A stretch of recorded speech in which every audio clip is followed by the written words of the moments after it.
not only did the North Vietnamese make it clear to us that this question of the pilots going home by a non-military plane was important, but they made it clear to the pilots.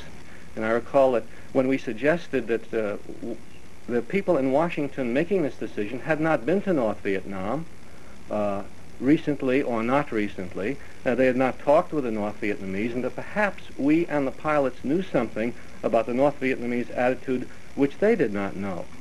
Whereupon the ambassador came back with, I thought, a marvelous answer. He said that one of the persons in Washington making this decision was a man who had survived a Japanese prison camp and had come out of it weighing 97 pounds, period. At which point Father Berrigan said, "These men don't weigh 97 pounds. I don't see the analogy."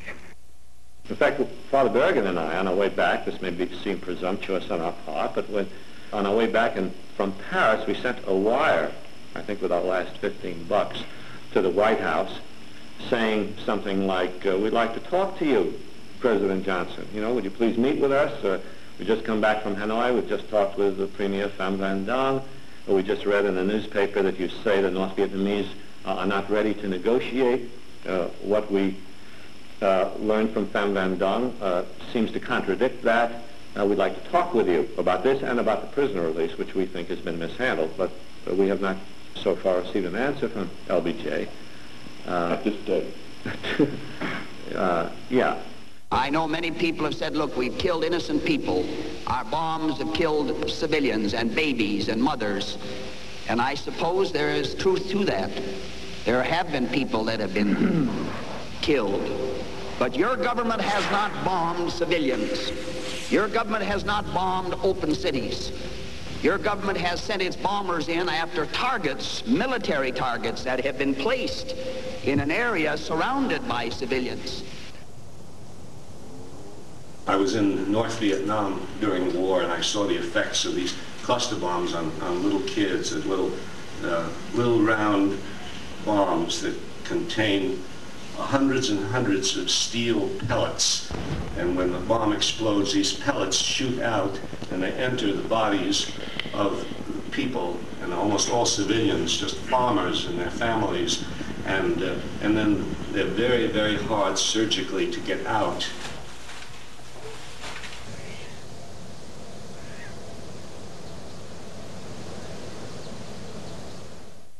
One of the strangest things that happened was we were very interested in knowing how the Vietnamese withstood this bombing.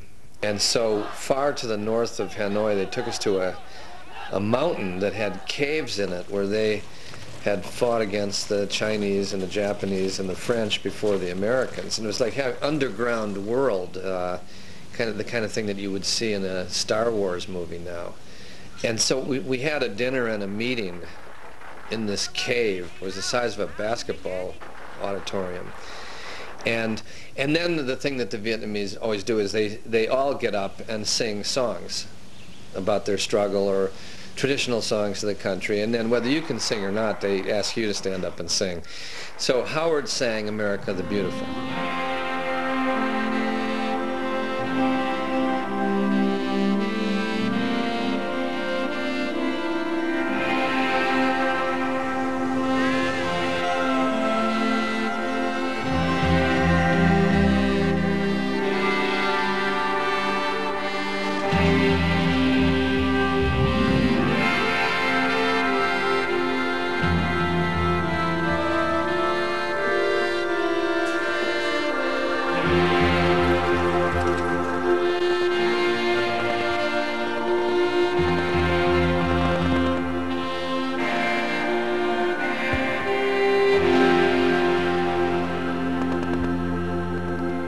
Domino theory is one of those great pieces of nonsense which the administration keeps uttering, and which any student of international affairs, I think, can demolish in a very short time.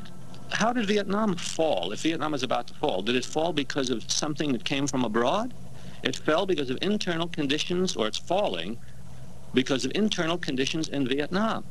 The best way to make sure that a country turns to communism is to put foreign military forces in it, because then the communists will have a nationalist cause. which they can use against the foreign power. And when his book came out, I think 1966 or so, there wasn't a, it was so inconsistent with the drift of thinking and understanding that most people couldn't even read it. They couldn't read the words. Vietnam, it seems, has become a theater of the absurd. Early in 1966, a new pacification technique was developed by American soldiers.